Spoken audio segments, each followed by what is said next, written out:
At para naman po sa mga balita sa ibang bansa, mga demonstrador sa Thailand patuloy na lumalakas laban sa kanilang pamahalaan.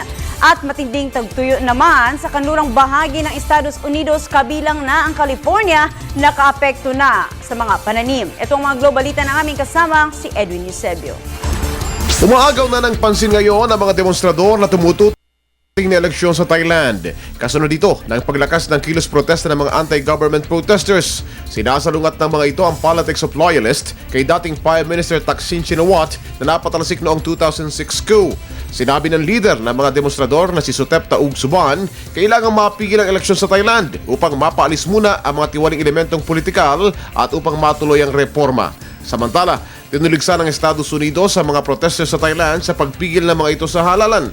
Ayon sa US, paglabag ito sa universal rights ng mga mamamayan. Para naman sa mga political observers, hindi magiging solusyon sa problema ang eleksyon sa Thailand. Ilang araw bago ang halalan sa Thailand sa linggo, may ilan pa rin nag-aalangan kung matutuloy nga ba o hindi ang gaganaping eleksyon. Tagtuyot naman ang pinoproblema ngayon ng western parts ng Estados Unidos. Nagmistulang alikabok na ang mga lupang dating sagana sa pananim, partikular sa California. Dito ang karaniwang pinagmumula ng mga supply ng gulay at prutas. Nangangamba ang mga eksperto na sa pagtagal ng naturang weather phenomenon ay makaapekto na ito sa food supply. Una rito, sa ibang panig ng Estados Unidos, partikular sa New York, ay niebe o snow naman ang naging mamamayan doon.